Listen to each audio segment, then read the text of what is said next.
Хүн энэ хорвоо ертөнцийг тархиараа харддаг юм байна л да. Өөрт яг өнөөдөр боловсрцсан байгаа сүнснийхээ мэдрэмжээр хардаг юм. Сүнс гэдэг бол мэдрэмж, сүнс гэдэг бол хорвоо ертөнцийг харж байгаа бидний тусгал. Тэгэхээр хорвоо ертөнц муухай гэж хараад нь штэ. Тэнд юу байгаа? Дотор нь өвдөлттэй. Өвдөлт байгаа учраас тэр өвдөлтөөрөө л хичнээн хүмүүс хажууд нь happy, өөртөө тусалж исэн ч гэсэн муухай л гэж харна. Тэр хүний дотоод мэдрэмжинд нь хайр дүүрэн, ойлголцол дүүрэн ийм гоё зүйл мэдрэмжүүд байлаа. Тэрүүгээр л харна. Тэгэхээр бид нар өнөөдөр хорвоо ертөнцийг яг юу гэж харж байгаа маань бидний сүнс гэсэн хөндлөнгөөс харна. Чингис хааны сүнс өнөөдөр байсан бол өө за ямар ч ихлээр хүрхцгийг нь тодорхой чадна гэлдэг шүү дээ тий. Шууд цэг атна. Яах юм? Дэлхий чи өөрөө энэ хүн чанаргүй боолын нийгмээрээ өөрөө хэцүү болчлоо. Энэ дэлхийн ард иргэдэг оюун санааны нөхцөлөлтэй хүнлэг ёсоор удирдах хэрэгтэй. Харлаа. Одоо яах юм? Суралцсан тий. Өөрийнхөө зэвсгүүдээ хураа шүү дээ тий. Хүн өдөрт арга байл. Тэр арга зүйнүүд бол угаасаа хүн төрөлхтөө угаасаа нэг хангалттай хөгжүүлсэн. Нэг л юмыг барьж авч чадахгүй. Би энийг хийн хүрнэ гэдэг тэр майндсет сүнсийг л яаж төлөвшүүлэх вэ гэдгийг л мэдэхгүй байна. Энэ өөрөө сүнс яаж тийм хэмжээний итгэл, яаж тийм хэмжээний хүч ороод байна вэ гэхээр өдөр тутмынхаа амьдрал, соёл, аргачлал, ариун, цэвэр, тэгээ танин мэдгүй асар олон зүйл хосолж орж ирээд түүхийнхаа үннийг барьж аваад тэр сүнс ингээ ариусаад тэрийг харах тийм шууд хараад хүрнэ гэдэг тийм итгэлтэй болчих. Тэр нэг юм баггүй. Хүн болгоны сүнсийг боолчлоос чөлөөсөн баг. Матриксаас чөлөөсөн. Засаглалаар тавьдаг. Энийг очиод яриад чөлөөчдөг юм байна л да. Их мэдл, хүч чадал. Тэрийг тэгтээ тэр их мэдл хүч чадлын хилтийг ариун цагаан сүн сэтгэлээр зөв тийш нь ашиглахад энэ өөрөө чөлөөлөгддөг юм байна. Яг цагаа тулсан нөөцүүд барагдсан үед гадаад орчны дэмжлэг ч таныг дэмжихгүй, хин ч таныг хайрлахгүй ийм хэцүү цагаа тулсан байгаа нөхцөлд хүн өөөсөө өөрийнхөө тэр майндсет нь байх юм бол таны сүнс чинь байх юм бол хүсэл эрмэлзэл чинь байх юм бол өөрийнхөө дотоод ертөнц рүү орж байгаа. Тэр дотоод ертөнцийн хамгийн энерги эрчим хүч өндөртэй нягт хэсэг чинь яс. Яснаасаа тэр өвгдийнхөө ухааныг одоо нөгөө аав ээжүүд уурахгүй авдар саваа дуурайна илтэн биш гэд ярьдэн штэ тий. Эцсийн дүндээ цагаа тулахад тухайн хүний одоо аавынх нь ухаан, өвгийнх нь ухаан л гарч ирж байгаа. Энэ таны дотор байгаа зүйлийг бэлэн шууд гаргаж ирэх. Энэ чинь яаж гарах уу гэж асуулт нь буруу болчихдог. Яаж хөгжүүлэх үү биш. Харин би энийг гаргана гэд шууд өөрийнхөө нөөцөөр тухайн асуудалтайгаа нүүр тулаад асуудлаа шийдээд явж байхад тэртээ тэргүй цаанаасаа одоо сэтгэл хүрцэн байхад оюун ухаан, бодол ухаан нь хүрээд явчихна. Тэгэхээр нөгөө сүнсээрээ хүрэх тухай ойлголт авчих. Би энийг асуудлыг шийднэ. Би энэний ард гарна. Надад энэ нөөц байгаа. Нөгөө Ахиллес төрхтөөл бэлэн байсан гэж ээж нь хэлсэн шүү дээ, тий. Чи төрхтөөлийн агуу суу алдар нэр хүндийг эзэмшихэд бэлэн байсан. Алдар гавьяага байгуулахад бэлэн байсан. Тэгэхээр яг тийм сэтгэл зүйн төвшөнд очино гэсэн үг. Өөртөө итгэлтэй байх юм бүр одоо шууд. Энэ өөртөө итгэлтэй өөрийнхөө нөөцийг шууд дайчлах төвшөнд болвол яаж явагддаг вэ гэхээр яа тийм хүний дэмжлэг байхгүй бүх одоо сэтгэл зүйн уналтын доод төвшөнд те байхад хүн яг цэвэр өөрийгөө жинхэнэ өвдөлттэйгөө дотоод нөөцтэйгөө хүчтэйгээ хамтд нь мэдэрч гаргаж ирж байгаа. Ингээ нэг огших мэдрэмж байгаа те бүрдтэй яснаасаа дотроосоо гаргаж ирж байгаа. За би энийг дийлнэ, чадна, биний ард хүрнэ. Тэгэхээр эхэлж сүнсэн би явдаг. Мэдлэлтэй ээж гэсэн шүү дээ. Хэрвээ сүнс буюу хүний сэтгэлийн тэр гүнд байгаа мэдрэмжүүд нь хүрх юм бол эзэн бие нь угаасаа тэрийг дагаал үлдэж идэг. Гэтэл өнөөдөр бид нар яагаад байгаа вэ гэхээр сүнс нь нэг юм хүсээд дотроос нь мэдрэмжийг өгөөд идэг. Хүслийн үзүүр минь гэж яриад байгаа. Гэтэл эзэн бие нь яах ингээд өөрийнхөө эсрэг ажилладаг байхгүй бодлоо. Чи тийм хүн биш шүү дээ гэд ингээд. Гэтэл сүнс өөрөө хүссэн байхад сүнс өөрөө тэрэндээ итгээд одоо энэ ажлыг би хийж чадна гэд очсон байхад арга нь буюу эзэн бие нь аяанда тэрэндээ захирагдаад ажиллаж идэг. Тэгэхээр асуулт нь яаж хөгжүүлэх вэ гэхээсээ илүү би энд хүрнэ гэдэг өөрийнхөө цэвэр өөртөө итгэсэн, өөрийнхөө үйл хэрэг, өөрийнхөө ур чадварт итгэсэн, мэдлэг чадвартай итгэсэн байгаа тэр сэтгэл зүгээс аяанда урсаад явчих. Тэгээ саний одоо яран дээрээс те хүмүүсийн одоо юм дотоод зөрчилтөө ингэж яриад байгаа шүү дээ. Дотоод нэг хүн нэг юм хэлээд амьдралын талбар дээр болохоор яг хуучин ажиллаа гэхэд тэр сүнс нь ингээд дотроос нэг юм өгүүлээд мэдрэмж өгөөд тэгэд хүн ажилдаа дургу олох энэ юмсуудтай яг хамааралтай таны сайн ярьсан. Тэгэхээр саяных бол нэг хоосрлын процесс яригдж штэ тий. Сүнсэн бие хоосроод ирэх буюу амьд дутагдаад за амьд дутагдана гэдгийг бид нар процессын үед юу гэж тайлбарлахгүйгээр нэг сайхан цангаж яваад нэг сайхан хүтэн булгийн ус аршаан эсвэл сайхан халуун цай уухад гээд нэг сэтгэл амраад мэдрэмж дүүрж байгаа. Энэ бол ам. Гэтэл өдөр тутмынхаа хийж байгаа ажлаас энэ амийг дүүргэж чадахгүй байна. Нэг борлуулалт хийх хэрэгтэй байгаад идэг. Тэр борлуулалт нь ахуй хэрэглээний бараа байгаад идэг ч юм уу те. Тэрийг хийхэд хүн өдөр тутмынхаа ажиллаар тэр одоо амийг дүүргэж чадахгүй сүнсэн биеэ дүүргэх хэмжээний таашаалтай яг цэвэр хамгийн хүсчихсэн зүйл нь биш байгаа дэрэнгууд нөгөө амжиргаандаа хөтлөгдөж уг нь ажиллаа хийгээд идэг. Гэтэл яг дотроо хүсчихсэн тухайн хүний тэр сэтгэлийн орон зай, сүнснийх нь орон зай гүнээс мэдрэгдэж байгаа тэр мэдрэмж нь болохоор өөр зүйлийг бүтээхийг хүсээд идэг. Тэгэхээр одоо яг энэ дотоод зөрчилтүүдийн асуудал бол тэр чигээрээ байна. Хоосрал, сүнсэн биеийн хоосрал гэдэг зүйл тэр чигээрээ ингэ явж байна. Тэр сүнсэн бие өөрөө мэдрэмжээс гадна бид нар гаднаас тэр сүнснийхаа мэдрэмжүүдийг дүүргэх одоо өвдийнхээ ухаан, амьдралын утга учир, философи, үнэт зүйл мөн монголчуудын одоо нэгдсэн ийм зүйл. За ялангуяа наадам цагаан сараар бид нар соёлоор дамжуулаад тэр сүнсээ дүүргэх мэдрэмжүүдийг амиг аваад байгаа. Харилцаагаар аваад байгаа. Гэтэл энийг харин зөвхөн цагаан сар наадмаар л авдаг биш. Өдөр тутамдаа өөрийнхөө хүмүүстэй чин сэтгэлээсээ харилцаж байгаа харилцаа тэр зүйлээрээ өөрийгөө дүүргээ сурчих юм бол тэр л асуудал болчиход байна. Тэгэхээр энэ болохоор эцсийн дүндээ бид нар ирээдүйн цаг дээр хаана очихоо бүр сүнс маань өөрөө төсөөлөөд сүнсэн бие маань өөрөө хараад төсөөлөөд тэрэндээ итгээд тэрийгэ бид тэр дотроо мэдчил байдаг. Яг үндсэндээ ухамсар маань бидэрт байнга хэлжил байдаг тэр үннийг хаана хүрэх вэ гэдэг. Тэгтэл сүнсэндээ итгэхгүй гэдэг юм уу те? Жинхэнэ өөрөө өөртөө итгэхгүй бодлороо тэрийг халахлаад байгаа л жоохон асуудал үүсгэж байна. Тэр амар жижиг юм баг. Амар тийм хүнд биш. Your soul is free гэсэн шүү дээ. Чиний сүнс чинь эрх чөлөөтэй. Зүгээр л түүнийгээ дагах зоригтой байл гэж. Тэр чинь эр зориг гэж юу вэ гэхээр цэвэр энерги л эр зоригийг үүсгдэг юм байна л да. Ариун цэвэр одоо яг л тэр үнэн байгаа замналтай үнэн өөрөө өөртөө үнэн байгаа сэтгэл гэсэн. Өнөөдөр анх удаа ингэж сонсож байгаа хүмүүстэй хүүши Чингис хаан гэж зүгээр нэг бид нар зургал эсвэл түүхэл мэдэнтэй Монголын улс төвчөн дээр байдаг. Яаж Чингис хаан болсон ухаан байдгийг өнөөдөр л ингэ сонсож байгаа байхгүй. Тэгэхээр нийт одоо жишээл манай Монголын ард түмэнтэй бүгд нийтийн одоо масс маань зүгээр юм Чингис хаан болсон тэр болгодог тэр ухаан байдгийг огт мэдэхгүй байх жишээ нэ. Тэр ийм нөхцөл байдал дээр одоо бид нэр яг яасан гэсэн бидний ерөнхийдөө бол төөрөгдөлд байгаад байна. Яаж энийг одоо шипэл нийт ард түмэнд хүрэх вэ гэдэг талаас ч юм уу те мэдэхгүй байх гэсэн үг байхгүй. Өнөөдөр бид нэр хүнийг мэрэгчлэн болгож бэлтгэж чадж байна. Хүн байх үеийн яг ухаанаар хүн шиг хүн болгож бэлтгэх хуучныхаа тэр өв уламжлал юунуудаа бол хайцсангуу гээгээд за ингээд суурьас нэглээд аваад ирчихэ. За хүн шиг хүн гэж юу хэнийг хэлээд байгаа юм гэхээр гаднаас авсан зүйлдээ ижил тэнцүү магадгүй ахиулаад өгөх чадвартай. Хүн надад нэг сайхан үг хэлсэн бол илүү сайхан сэтгэлийн мэдрэмж төрүүлдэг. Байгаль ихтлгээс асар их нөөцийг ашигласан бол давуулаад байгаль ихэд итгэждэг. Хүний хүн болгож боловсруулдаг ноу хау технологиг бол бид нар ерөнхийдөө мэднэ. Энэ хүний алдсан байна. Ингэж хүмүүжүүлэх хэрэгтэй гэдэг. Хүмүүжил гэдэг зүйл гэж. Үүний ар дээр хүн шиг хүнээс даваад тэр Чингис хаан буюу их удирдагч болгож бэлтгэдэг бас ноу хау байсан ба.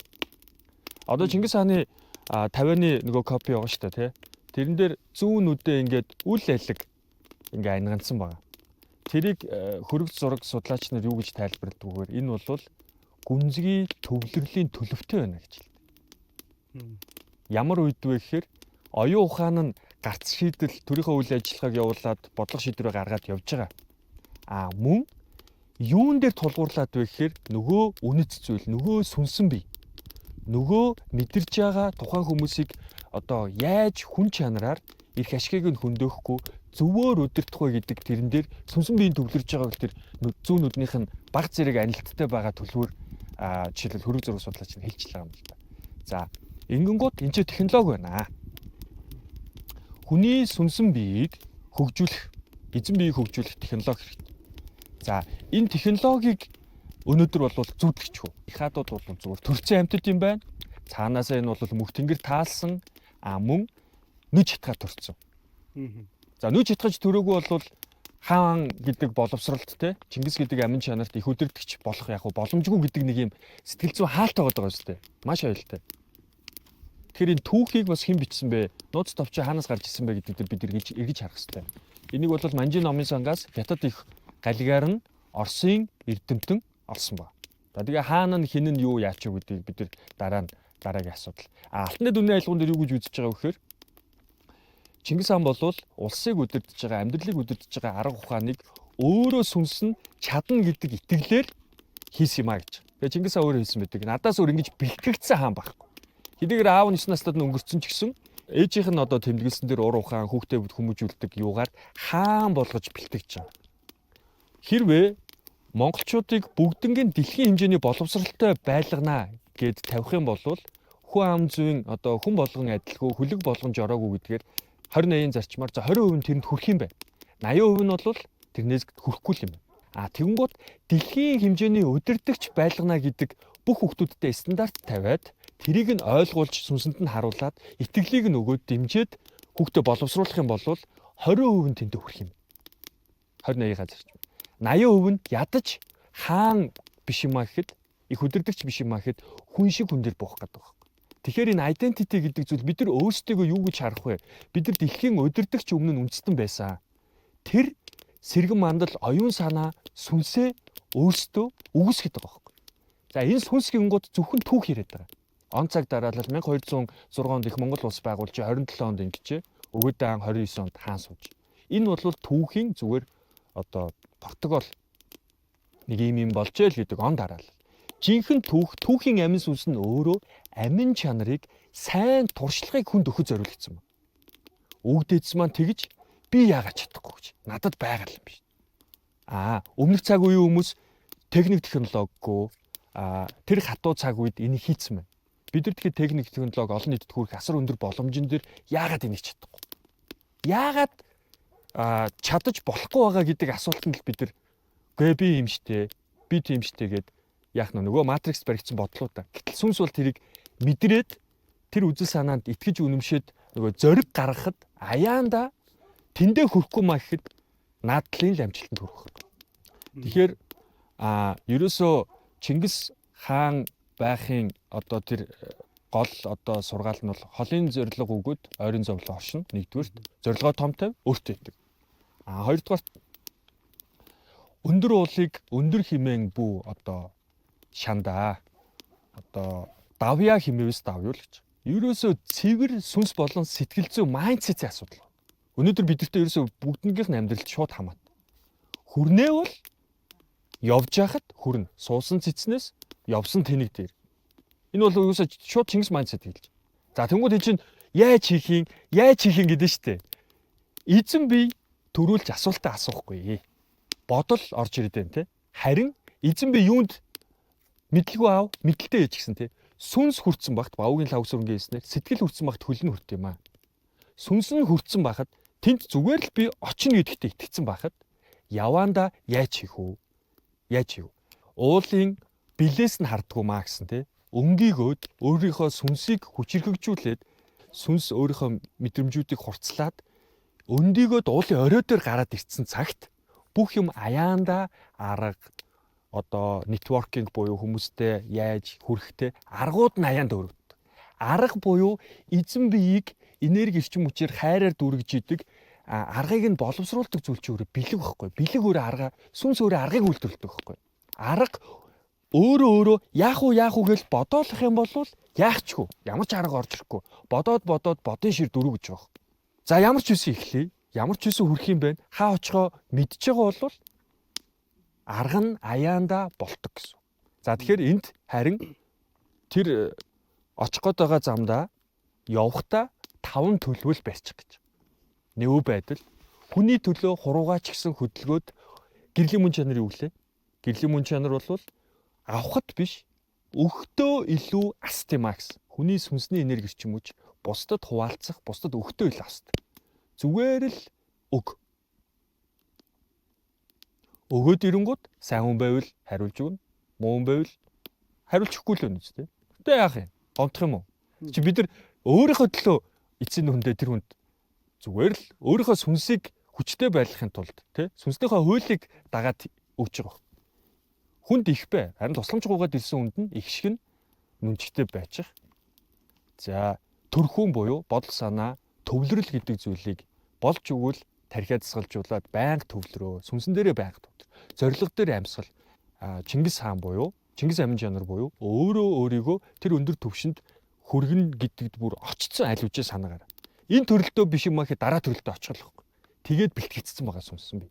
Тэгэхээр энэ ч тэр төлөв гэдэг чинь өөрөө төвлөрөл оршихгүй явчихж байгаа төрхүүн тий. Тэгээ байгаль ихтлэгийг ойрхон бай эко гис байдал буюу томоор бүр томоор бүгднгийнх нь эрх ашгийг нь харуулж, хайрлаж, ойлгож шийдвэрээ гаргадаг ийм л. Энэ таван төлөвөө бариад сүнснийхээ тэр очих ёстой цэгээ хараад зүгээр ихэл. Тэр сүнс чинь өөрөө орчлон ороотой танилцаад явж байхдаа арга ухааныг үйлдвэрлээд надаа ийм юм хэрэгтэй байна. Стратеги аянд өрөөд ил. Тэр Чингис хаан бол 5-аас 10 те одоо 9 өрлөг гэдэг шиг малчин залуучууд тойролд сууж байгаа дэлхийн хэмжээний жанжид. За Сүбэдэ жанжныг бол хосгүй Александр Наполеонч бол Сүбэдэ жанжны энд хүрэхгүй байна. 73 тулаанд тасралтгүй одоо ялсан нэг ч ялагдaltaгүй. Морин туураагаар 20,000 км 40 гаруй үндэстнийг дагуулсан Сүбэдэ жанжин шиг ийм жанжин бол дэлхий дээр байхгүй байна. Гэтэл багш нь хийн. Хажуудаа нэг малчин залууг суулгаж байгаа л яг энэ их үдирдэгчийг Чингис амин жанрыг төрүүлдэг тэр арга ухаан ноу хаваараа л тэр үндсэн том 9 өрлөгийг босгоод ирж байгаа. Тэгээ Чингис хаан бол 350 түшигтэй байсан гэдэг. Тэгэхээр яах нь вэ? Хойч үеийнхаа төрийг бэлтгэхдээ 350 хүнд ивэлээ тусгаж ажилдаг, коучлдаг байсан маш том багш байсан л гэсэн. Тэгээд 4 том зүчийн улс, цагаатайн улс, өгөөдөн удмынхан бол их Монгол улс, тэгээд толын удмынхан бол голомт Монгол нутаг. Энэ том улсыг байгуулж одоо авч явах өдөртөгч нарыг ерөөсө хүүхдүүдээр бэлтгэсэн байж. Тэгэхээр энийг яаж хийх юм? За Чингис хаан л ганцаараа нүж хатгах төрсөн юм байна те. Бусд нь нүж хатгах төрөөгөө гэж үзье. Тэг яаж тэр улсыг ингээд доктортой Чингис хааныг өнгөрөх 1227 онд их Монгол улсын газар нутаг 13 сая хавтгай дөрвөлжин км газар нутаг байсан гэж үздэг. Гэтэл мөнх хааны үед бол 20 сая хавтгай дөрвөлжин км газар 1258 он их Монгол улсын хамгийн том тэлэлт. Уг нь бол логикийн хувьд бусд нь нүж хатгах төрөөг өмч тэр том зохион байгуулалтыг чи унгаах хэрэгтэй үстэй. Улам ахиулаад аваад явцсан мөн. Тэгэхээр энд хар хайрцагны бодлогоч гэж яриад байгаа, хүнээ хөгжүүлэх нууц гэж яриад байгаа. Ерөөсө хүн төрөлхтний нүүдлийн соёл иргэншлээс хайж байгаа нууц нь энд ба. Тэрнийх нь нууц нь Чингис сүнс буюу Чингис амин жанр тэр хүний майндсет ертөнцийг харж байгаа асар том зүгээр хит. Би зүгээр чадна. Чадахгүй ч болно. Орлоо, өвдлөө. Өвдөл дээр юу орж ирдэг гэлээ? Сүнсний ухамсар дараагийн түвшинд агчид. Тэгэхээр энэ нэг юм амьдралын замнал байгаа даа. Юу ч мэдэхгүй орж болно. Хамаагүй. Чи төрхтөө хүн ухаантай байгаагүй мэддэг баг. Орлоо. Унлаа. Гэтэ уналтыг тэр Чингис сүнс болвол уналт гэж хардаг байхгүй. Энэ бол сургалт гэж хардаг. Окей. Юм нөхцөл байдлын байд юм байна. Үннийг би таньчлаа, талархлаа, дараагийн түвшинд яах. Одоо яах. Тэгэл харгаа. Уус тэнд хүрэх нь үнэн. Их Монгол улсаа байгуулах нь үнэн. Дараагийн түвшинд яах. Явсараа нэг нөө хав байгаа юм байна. Нөө хав нь явсараагаад яг хамтын хариуцлагатай систем ярьж болно. За тэр бол дараагийн асуудал хичээл рүү орох байгаа. Гэхдээ явсараагаад тэр нэг сүнс байгаа юм байна. Монгол хүний сүнс, Чингис сүнс гэж байгаа юм байна бүр. За тэр Чингис сүнсийн бүр жинхэнэ мөн чанар нь бол зүгээр л хүрнэ. Ялан дийлнэ. Хүрнэ. Тэ. Хүрнэ гэж бодсон бол хийнэ гэж бодсон бол хийдэг л. Болно гэж ярьдэн штэ. Болно доо. Тэгэхээр бидний хөгдөж энэ Чингис сүнсээс холдож тасрах үед Чингис гэдэг хааныхаа одоо тэр дүр өвийг өөрөөсөө холдуулсан байх үедээ монголчууд дандаа ялагдчихсан. Өр зүрхнийхээ гүнд, сүнснийхээ гүнд Чингис хаанаас өөр дүр Будда, Иесус, Христ мэдгүй өөр дүр залж явах үедээ ялагдчихсан. Тэр энийг мэдрэмж яваад байгаа шүү дээ. Чингис бол энэ хороо дэлхий дээр ямар сүнсийг өгсөн гэхээр биднэрт ямар боломжийг олгож байгаа юм гэхээр ерөөсөө эерэг зөв сайн сайхан тэр хайраар бүхэнд хүрэх тэр зүйлийг сүнсийг л өгч. Өөртөө асар итгэлтэй. Боломжийг олгосон байна. Одоо энэ дэр нэг асуулт байна л да. Одоо тэнгууд одоо цаг үед амьдарч байгаа бид нарт 13 дугаар зуунд амьдарч байгаа Чингис хаан бидрээс бүр айл дээр үеих юм шиг эсвэл хол юм шиг эсвэл хүндий юм шиг бид нар дотроо багтаад чадахгүй байгаа даа л та тий. Яг ингээд хүмүүс Чингис гэхээр нэг зураг төсөөлөгддөг. Дэлхийг эзэлжсэн гэдэг нэг тийм төсөөлөл гүйцэд ч үүсэхгүй тийм байдалтай үед бид нар нийт ард түмэн Монголын одоо масс тий дотор нь тэр Чингис гэдэг ухагтхан том зургаараа ч юм уу тий бүтэн зургаараа амин сүнсийн тий харагдахгүй байна л та тий. За тэгэхээр дэлхийн өөрөө өнөөдөр юун дээр оршин тогтнож байгаа юм бэ гэхээр дэлхийн 2 сая хүн за Христ протестант тэгээд Христийн олон 2000 жилийн өмнө үүссэн сургаал дээр амьдралынхаа замналыг ертөнцийн үзэх үзлээ заалгаад явж байгаа. 600 сая буддист. За энэтхэгт байгаа бас 900 сая гарan бараг тэрбум гарan хиндуизм те ведүүд Будда болон тэр эртний 4000 жилийн өмнөх ведизм гэдэг соёлын иргэншлийнхаа замналаар замнаж байгаа. 1200 жилийн өмнөх Мохаммедийн замналаар одоо тэрбум гаруй исламын ертөнцийн замнаж байгаа. Тэгсэн чинь монголчууд руу тусгаад ирсэн чинь бид нэр Чингис хааныхаа бүр саяхны хүртэл бидний ахуйд их хаатын маань одоо сүр сүлд явж л исэн. Тэ Монгол хүний маань сүнс одоо ялан дийлий тусгаар тогтнолоо хамгаалдаг. Тэр сүнс сүлд одоо алтан ургийнхнаараа дамжаа явж л исэн. Тэр сүнс сүлдээ хуучин гэж голчоод тэгээд ямар замналаар яваад байгаа. За одоо бидний ярьж байгаа шинжлэх ухааны замнал. Энэ бол 200 гаруй жилийн настай. Гэхдээ өөрөө хүнийг биш одоо тий аливаа зүйлийг гаднаас нь судлаад байдаг. Хүнийг өөрийг нь мартцсан, хүн байхын боловсролыг мартцсан ийм л зүйл ба. Гаднаас ингээд бүх юмыг судалсан. Хорвоо ертөнц, нар юм байна, сар юм байна, ийм байна, ийм байна. Хүн хаана вэ? Хүн байхын сургаал нь хаана вэ? Гэдэг. Тэгэхээр шинжлэх ухааны ноён оргилууд Эйнштейн ч гэдэг юм уу, Карл Юнг ч гэдэг юм. Ингээд бүгдээрээ л өөрсдийнхөө оюун санаа боловсролынхаа их усрыг дандаа буддизм тий бусад эртний содар соёл иргэншлүүдээс хайж байгаа. Тэгэхээр хүн төрөлхтөн өөрөө эртнийхээ өв рүү орцсон байхад монголчууд билээхэн байгаа бүр түүхэнд дэлхийг тамгалж исэн энэ өвдөцийн өв рүү яагаад орохгүй байгаа гэдэг чинь амар утгагүй логик. Хоёрдугаарт identity буюу ондоошлороо бид нэг буддизмын замналаар, нэг Христосын замналаар, нэг шашны замналаар биш Чингис хааныхаа замналаар хамгийн хурдан бадарнаа л гэж. Сэрэг мантал юм. Зүгээр түүнийг л мэдэхгүй байгаа нь өнөөдөр бидний хамгийн том зовлон.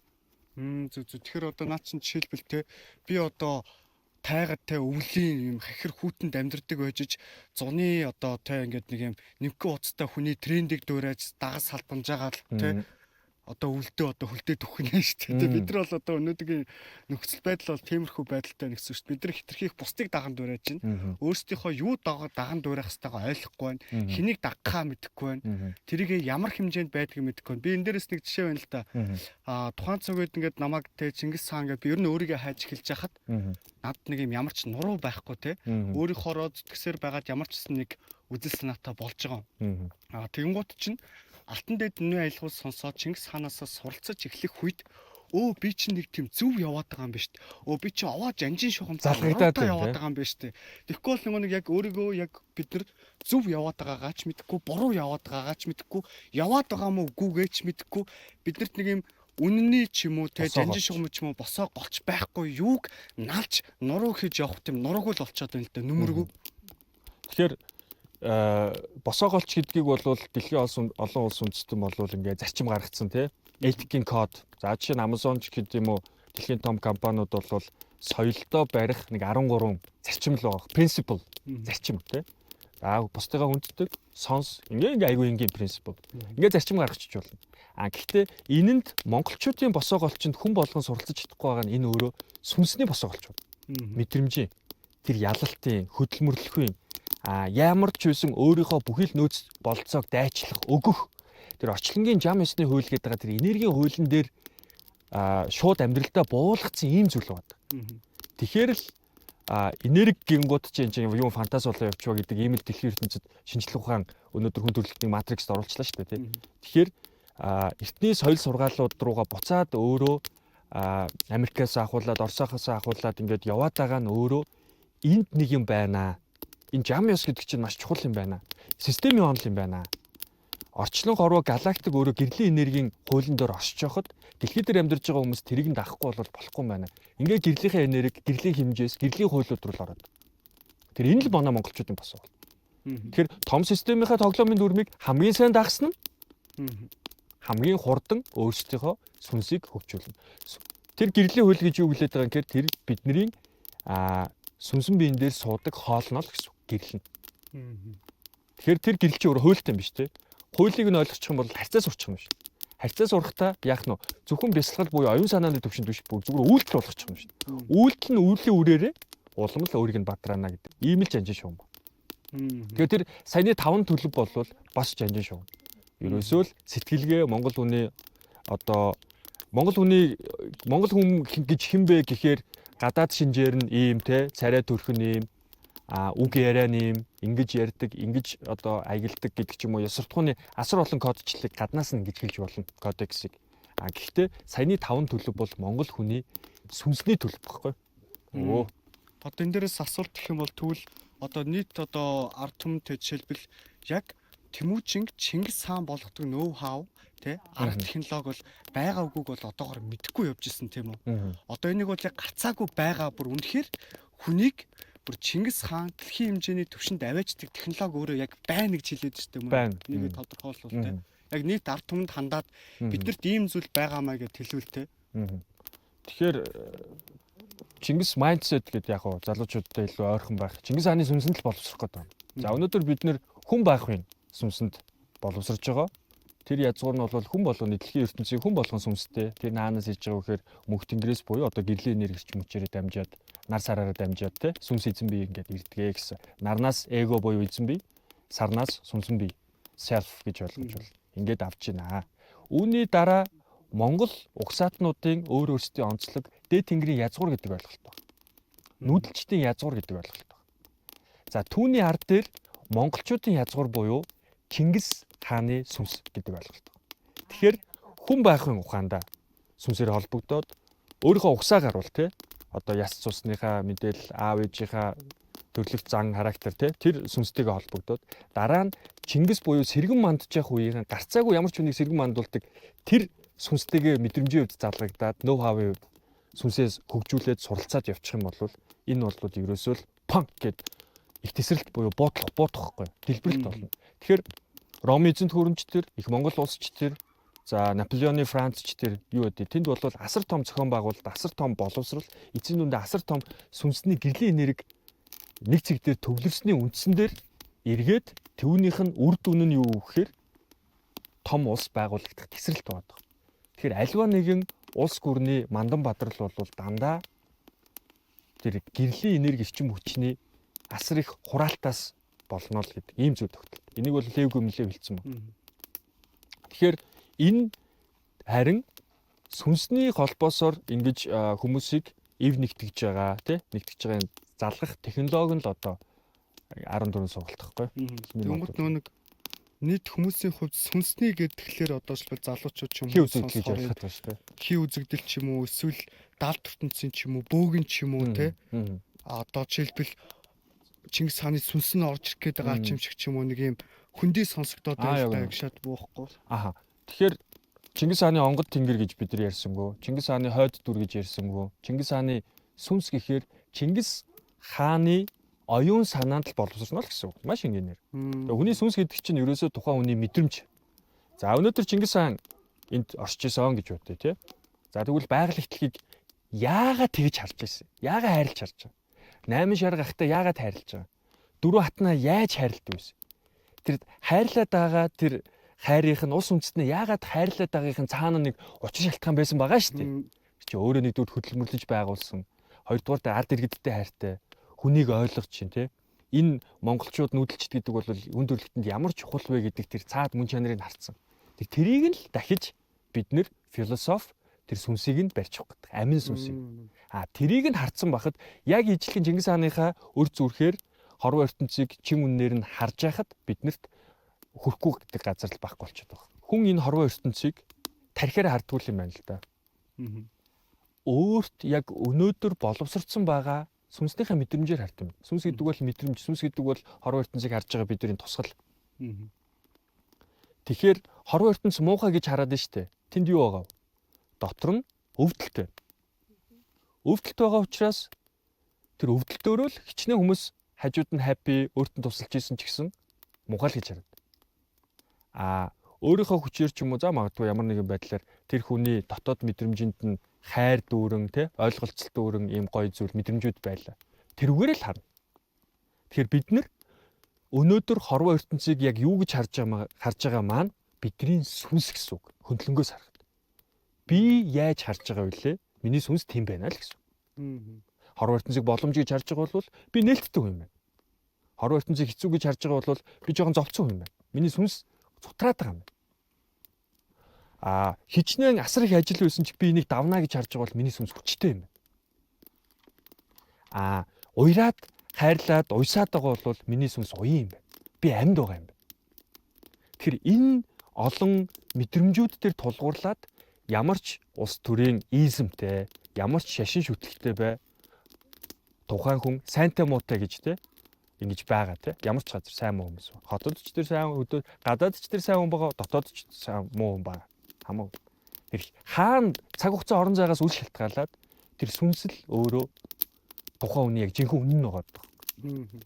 Тэр хорвоо ертөнцийг одоо хартаг. Бидний жинхэнэ мэлмээ юм уу? Зөв. Одоо тэнгууд сая ингээд сүнс Чингис хааны амин сүнстэй энэ юмсуудыг ойлгоод ирэнгүүт бид нар өдийг хүртэл хардаа өөрсдөө яг амин сүнсээ байхгүй болохоор юу хайгаад байгаагаа мэдэхгүй ямар нэгэн зүйл хайгаад Хоосорсон нэг мэдрэмжтэй. библ барьж аваал те нэг буддын судар барьж аваал нэг гандаа очиод ном уншуулаад нэг Есүсийн сүмд очиод нэг аллах шүтээ ч юм уу бид нар ингээд нэг юм нийтээрээс хамгаартаад хий өмөд ингээд төөрцсөн байна л да те одоо яг Чингис хааны бидний дэлхийг байлдан дагуулжсэн зүйл байгаа гэдгийг сонсоход үнэхээр тааламжтай байлаа баярлаа. Тэнгүүд саяных тэр одоо Чингис хааны сүнс өнөөдөр байсан бол Чингис хааны майндсет тэр өнөөдрийг харах юм бол өө за ямар ч ихлээд хөрөх цэг нь тодорхой чадна гэлдэг шүү дээ тий. Шууд цэг ядгана. Шууд их Монгол улс. Яах юм? Дэлхий чи өөрөө энэ хүн чанаргүй боолын нийгмээрээ өөрөө хэцүү болчлоо. Энэ дэлхийн ард иргэдэг оюун санааны өвчлөл хэрэгтэй. Хүнлэг ёсоор удирдах хэрэгтэй. Тэрийг өөрөө мэдэхгүй ч гэж болно. Чингис хааны сүнс бол харлаа. Одоо яах юм? Суралцсан тий. Өөрийнхөө зэвсгүүдээ хураа штэ тий. Контент хийхтэй юм уу, юу хийхтэй ингээ бүгдийг ингээ хураана. Хүн өдөрт гараг барил. Тэр арга зүйнүүд бол угаасаа хүн төрөлхтөө угаасаа нэг хангалттай хөгжүүлсэн. Нэг л юмыг барьж авч чадахгүй байхгүй. Тэр би нэг хийн хүрнэ гэдэг тэр майндсет сүнсийг л яаж төлөвшүүлэх вэ гэдгийг л мэдэхгүй байгаа. Дийлсэн байдал. Тий. Хүрээсөө зоригтой шүү. Тий. Тэгэнгүүт энэ өөрөө сүнс яаж тийм хэмжээний итгэл, яаж тийм хэмжээний хүч ороод байна вэ гэхээр энэ өөрөө өдөр тутмынхаа амьдрал, соёл, аргачлал, ариун, цэвэртэй монголчууд ариун нандинг дээдэлдэг. Тэгээ танин мэдхгүй асар олон зүйл хосолж орж ирээд түүхийнхаа үннийг барьж аваад тэр сүнс ингээ ариусаад тэрийг харах тийм шууд хараад хүрнэ гэдэг тийм итгэлтэй болж байгаа. Энэ нүгээс тодорхой юм. Баба улс төр юм байна. Тэ маа нийгэм юм байна. Хүмүүс худлаа болсон байна. Шалтгаан хин хэлж байгаа. Ямар хэмжээний сүнс ухамсараас тэрийг харж байгаа вэ гэдгээс л хэлж байгаа. Тэгэхээр бид нар тэрийг тгий шалтгаан болгож хараад байна гэдэг маань ялагдаад байна шүү дээ. Дотроо ялагдаад байна. Deep down тий. Дотроо мэдрэмжэндээ ялагдаад байна. Хамаагүй болно. Ард нь гарна гэж сэтгэхэд байгаа бол дотроо ялаад байна. Дотроо ялцсан багт бол нэг голын осонд 2 удаа орно гэж би үг бий л дээ. Сүмсэн биеэр эхлээд ордог байхгүй юу?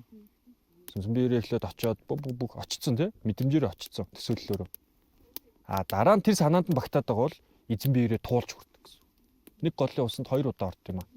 Хүн амьдралынхаа турш бүх зүйл дээр. Өнөөдөр хийсэн бүтээсэн бүх зүйл чинь анханасаа тэрийг хийхэд сүнс чинь бэлтгэгдсэн байсан л гэсэн. Магадгүй зарим нэг зүйлүүд дээр бид нар хөндлөнгийн хүний шахаа тий их мэдлэлтэй ч юм уу тийм хүмүүсийн шахаагаар зарим зүйлийг хийсэн байгаа. Тэгвэл бидний сүнс тэр хүний шахаанд орохоор хэмжээнд л бэлтгэгдсэн байсан л гэсэн. Тэр монголчууд өөрсдөө хамгийн эрх чөлөөтэй уудам за ноён зантай гэж муухай одоо ёроолтой сөрөг талаас нь хардаг. Гэхдээ эрх чөлөөтэй хартсан баг. Эрх чөлөөний шудраг усны мэдрэмж асар өндөртэй. Юунд байгаа? Тэр бүхнийг өөрөө шудраг ариун цэврээр нь бид нар хүрч чадна гэдэг тэр хүчиндээ байгаа. Сүнснийхээ хүчинд. Хизээч боолчлогдсон ард түмнүүд сүнс нь эрх чөлөөтэй байдаг байхгүй. Ялангуяа л тэр одоо юу гэдэг ерөөчүүдийн сургаалаар болвол тий хүн төрхтөө нүгэлтэй. Тэгээ боол хүний л хүүхэд нүгэлтэй төрнө шүү дээ. Эцэгийнхээ хамгаал ажлыг нуглана гэж төрж байгаа. Тэг Монгол хүүхэд ч яах вэ? Төрхтөө сайхан малтай. 3 настай боллоо, ам бигчлээ. цэвлэг дайхийг нь үргэлээ. Өө сайхан ах トゥ хамаатан саднараа цуглаад хураг ишиг те ахуух нь анх нь эзэн төрж байгаа юм байна. Сэтгэл зүйн хувьд. Энэ хорвоодлыг сайхан морио унаад хонио эргүүлээд адуундаа мордож явахдаа энэ байгаль ихтлийнхаа мэдрэмжийг одоо уушигныхаа 3 судсыг дүртэл амьсгалаад эзэн сэтгүүгээр өсч томоожж байгаа. Тэгэхээр юм дээрлэхэл бялдуучлал энэ Монгол хүний сүнсний асуудал биш үү? Зөв. Одоо дараагийн асуулт гэх юм бол тэгсээ нийт одоо энэ ард түмэнд хандаад одоо шууд хэлэх юм бол те биднэрт яг боломж яг байгаа юу одоо Чингис хааны хэмжээнд очих юм уу? Тухайн цаг үед байсан их Монгол улсыг байгуулах боломж яг байгаа юу? Өөрөө энд хэр ихтэй байна? За арга зүйн талаас одоо бүр айгу бодтой юмэр л та тий. Үйл хэргийг давтнаа л гэсэн. Нэг үеэ Чингис амин сүнсийг бэлтгэдэг юугаар бэлтгэжээ. За 1000 хүүхдээс 20 зарчмаар хэд гарах юм? 20 Чингистэй боллоо. Тэд нар яах юм? Гараал юм харцсан хүүхдүүд чинь гараал ингээл хамгийн муугаар. За 100 бүх хүүхдүүдэд бэлтээ. Монголынхоо дараагийн 10 жилийн турш бэлтээ. Тим хямаргүй ганцхан Чингисгүй сууж ийн гэж баг тий. Тэгэхээр энэ бол зүгээр зөв зохион байгуулалт бодлогын асуудал. Тэгтээ энэ чи концепц оюун санааны хувьд тэрийг маш сайн судалж байргаж гаргаж ирэх. Тэгээд орчин үеийн боловсролын хүн сурах арга зүйгээр энийг сайжруулах. Тэднийг бэлддэг маш сайн багш нарыг бэлдэх. Энэ тооны тоглоом баг. Одоо ингээ яг тухайн цаг үеийн 12 13 дугаар зууны үеийн их Монгол улсыг одоо дахиад тийм хүчрэхээр байгуулах гингут одоо бэлдээгээсээ өөрөө ярингууд чинь л шууд манай ард түмний сэтгэлгээ шууд дотор орж ичил тэ өмнөөс нь ярьж байгаа ард түмнийхээ өмнөөс ярьж байгаа уучлаарай. Арай жоохон муухагаар хэлж иж магадгүй. Шууд дайтах байлдах сэлэм эргүүлэх гэдэг юм л толгойд шууд бууж байгаа байхгүй. Тухайн цаг үе зүгээр байлдж жагаад тэ алаад дийлээд тэгээ эзэлсэн гэдэг ухах туунтай нийт хүмүүс бол тэгж байгаа болов. Тэгээ орчин үед бид нар нөгөө халбус хэрэгээ зөв барихыг соёлгээд ойлгоцсон шүү дээ. Гэтэл сүнсний соёл бол өөрийнхөө амьдралд эзэн байх тухай. Зэвсэг өрөө дайраад ирж яхад бол эсвэл зэвсэгтэйгээ маргааш ороод ирэх гэж яхад бол өөрсдөө хамгаалах энэ хүндрэлтний л дүрм. Өнөөдөр Украин, Орос харчих те, Иран, Израиль харчих. Амар энгийн логик гэхгүй. Зөв зэвсэг нь өөрчлөгдсөн байгаа болохоос хүндрэлтний дунд тэр конфликт буюу эсрэгцэл, тэмцэл үргэлж оршсоор л байгаа. Бүгдээрээ Чингис хаанаар удирдуулаагүй юм чи. Нэг үзэл санаанд дор удирдуулаагүй өөр газар оронд байгаа юм чи. За энэ бол юм. Гэхдээ соёл гэдэг нь бол тийм нялхамсуу зөв харилцах одоо тэр халбах сэрэгээ зөв барьна гэхээсээ илүү өөрөө өөрийгөө тэнгэрлэг ихэмсэг ариун авч явах нь бидний жинхэнэ соёл. Соёлын мөн юм. Соёл энэ хорвоо дэлхий дээр хүн төрөлхтөнд хаанаас ирсэн юм? Одоо их усүргүй юмнаар яриад байна л та. Газар нутгийн онцлогоос ингээл нэг имэйл хазаар үүссэн ч гэдэг юм уу те. Тэрийг бүтээж байгаа сүнс оюун ухаан чинь өөрөө мөнх тэнгэрийн буюу од гариг иргэсийн зүйл байна. Тэгэхээр ерөөсөө Чингис хааны зориод байсан тэр зүйл бол мөнх тэнгэр буюу гэрлийн соёлыг, гэрлийн харилцааны, гэрлийн энерги ч юм уу хэмжээсүүдийн ухамсаруудын тэр соёлыг л газар ихтлэхий дээр хүний биеийн дотор хэрэглээ болгож суулгаж байгаа. Байгаль ихтлэхийд нь уялдуулж. Түүх рүүгээ ухаад ярих юм бол манайх нэг үгүйсгдэг алуурчин талуурчин хүн төрөлхтний 10% хядсан ингээд өнөө юм ярина. Ба. Зарим нь үндэслэлтэй, логиктэй, факттэй ярина, зарим үндэслэл. Гэхдээ нэг юм байхгүй. Европт бол 300 жил амар амгалан. Исламын ертөнцид бол 100 жил амар амгалан. Хятад, Монгол хоёр бол үндсэндээ өөрөө 150 гаруй жил. Үндсэндээ дунджаар юу гэж үздэггээр 150 жил дэлхий дээр Pax Mongolica буюу Монголын их амар амгалан тогтсон юм аа л гэж. Хүн болгоны сүнсийг боолчлоос чөлөөсөн байхгүй. Матриксаас чөлөөсөн гэсэн. Засаглалаар дамжуулж. Энийг очиод яриад чөлөөчдөг юм байна л да. Их мэдл, хүч чадал. Тэрийг тэгтээ тэр их мэдл хүч чадлын хилтийг ариун цагаан сүн сэтгэлээр зөв тийш нь ашиглахад энэ өөрөө чөлөөлөгддөг юм байна.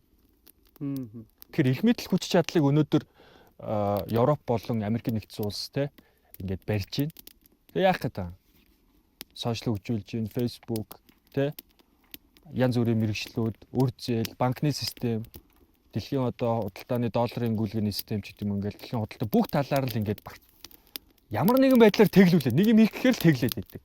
Энд чинь өөрөө боолчлоо шүү дээ. Тэгэхээр эндээс зөвхөн сүнс байхад хангалтгүй. Яах нь вэ? Эндээс гарах их мэдл хүч чадал нөгөө эхлээ сүнс нь хүрнэ, дараагийнх нь зэвсгүүд нь араас нь хүрээд л явдаг л юм л зүйл. Зөв нөө эрт цагт илт мэс зэвсэг, энэ цагт эрдэм ухаан зэвсэг гэдэг. Энэ цагт сүнс. Сүнс. Өөрөө бидний өөрсдийн боловсрцсан ариун одоо цэвэр мэдрэмж өөрөө зэвсэгэл болчиход байна л да. Түрүүний ярьсан нэг гадныхан бол одоо жишээлбэл хүндрэлтний 10%-ыг алж талсан гэж тэгдэж шүү дээ. Тэгсэн чинь чамаг одоо гисгэж хайрлаа гэдэг нэг юм хогтхон гарч ирсэн байхгүй. Чамаг өшөө илүү их муу зүйл хийж, өшөө их олон хүнд гай тарихаас чинь өмнө толгоогч нь авч чамаг хайрлж байна гэдэг хогтхон гарч ирсэн л. Энэ дээр юу гэж бодож байгаа? За энэ дээр би нэг сайн бодож мэдэхгүй байна. Яг нэг бодож байна. Хаанууд ингээд нөө олон толгоо өрдөн шүү дээ. Ерөнхийдөө Хорезмын Шах Султаны түүхийг уншаад үзэхэд бол одоо Монголын нууц товчоогоор хийсэн Хятадын Чингис хаан өр Монголын Чингис хаан кинон дээр нэг л юм баацгансан самбамотой хөгшин Хорезм байдэн шүү дээ, тий? Хорезм султан. Гэтэл залуу цагтаа бол маш сайн одоо дайчин ир үүдэг. Бүгдийг яг цэвэр ил дээрээ тэр улсаа хураасан байдаг. Өөрийнхөө хүчээр хар залуу болсон. Гэхдээ хэдийгээр улсаа хураасан ч гэсэн ард иргэдээ хайрлаж инэлж одоо зөв сайхан амьдруулах биш, олон үндэстнүүдийг хураагаал өөрөө эрх мэдлийн тавцсан дээр булхай болж орших тэр системийг л хийсэн байна. Тэгэхээр толгойч нь буруу байна гэд бид нар хилээд дипломат харилцаа үүсгдэг ч юм уу те. Эсвэл танахтай ингээ айтайхан харьцчих ихээр нүүдэлчдийг ерөнхийдөө ялангуяа монголчуудыг, татаруудыг, эрт цагийн нүүдэлчдийг тэрнээс өмнөх хөх төрөгч гэдэг юм уу. Суурин соёл иргэншил дандаа хажууд нэрж буучаал яваад тахаар хардаж хардаг гэсэн ба. Тэгэхээр нөгөө хоёр өөр соёл иргэншил нэгнийгээ ойлгодог байсан л гэсэн. Тэгэхээр энэ чинь нөгөө Европын хүн амтай нүүдэлчдийн угсааны тий исламын угсааны энэтхэг хятад энэ соёл иргэншил чи дандаа өөрөөсөө өөр зүйлийг ойлгохгүй учраас хардж идэг. Тийм учраас дайн эсрэгцэл үүсгэх нь бол цаг хугацааны асуудал. Тэгэхээр энэ бол тухайн цаг үед дэлхий дээр ноёлж исэн тоглоомын дүрм нь ерөөсөө тэр л байсан байна. Соёл иргэншлүүд нэгнийгээ ойлгохгүй. Нэгдсэн том гүрэн байхгүй учраас энэ уулын өвөрт байгаа хүн энэ уулын ард дээр байгаа хүнээ ойлгохгүй хоорондоо байлтаад идгээл хэлсэн гэсэн. Том эзэнт гүрнүүд байгуулагддаг байх. Асуудал ерөөсөө тэндэл байна. Тэгэхээр энэ уулын ар өвөрт байгаа хоёр хүнийг хооронд нь ойлголцдог болгохын тулд жинхэнэ нөгөө сүнсээр нь найрамдуулах буюу соёл. Яг уу эрх ашиг худалдаа модалдаа гэдээ ингээд нийлүүлэхээр үзсэн шүү дээ, тий? Янз бүрийн аргачлал. Гэтэ болоогүй. Эцсийн зогсоол нь бол дандаа соёлоор Чингис хааны засаглалаар дамжуулж тэр хүмүүсийг хүмүүжүүлж байгаа. Тэгэхээр энэний үр дүнд дэлхий дээр брэнд болсон үгнүүд байдаг л да монголчуудын. Но яан гэдэг ингээд 5 хэсэгтээ бичдэг. Дарга гэдэг. Монгол хүн болгон дарга. Дэлхийн лидер, удирдагч, зохион байгуулагч. Зүгээр хажууд нь том хотуудын хажууд мянгаттай буугаал нөгөө улсуудаа айх нь ингээрээ тэгээрээгээ засгаас хөлждөг. Ноён гэдэг нь бол бүр тэр дарга нарын ноён те Монгол ноён эцсийн шийдвэрийг гаргагч тэр ноён байж.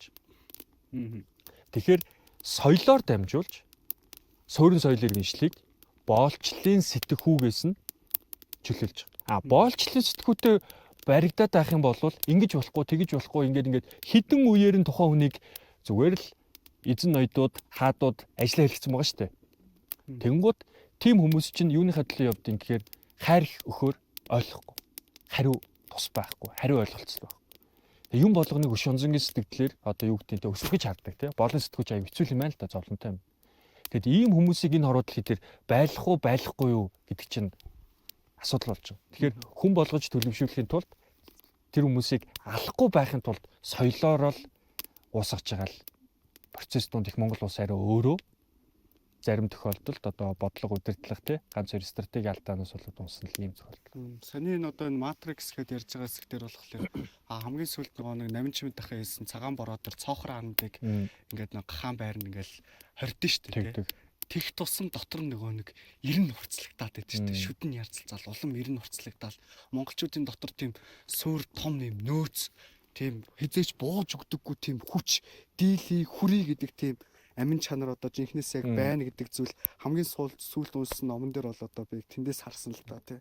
Одоо тэгвэл одоо Тэнгисийн хараа нийт одоо энэ сонсож байгаа хүмүүс тандаад бид нар одоо тэгвэл яг Чингис амин сүнс бол байгаа юм байна. Бидэрт одоо тэр ноу хау байгаа юм байна. Бид нар одоо яг юунаас эхлэх юм, хаанаас эхлэх юм, яаж эхлэх юм те.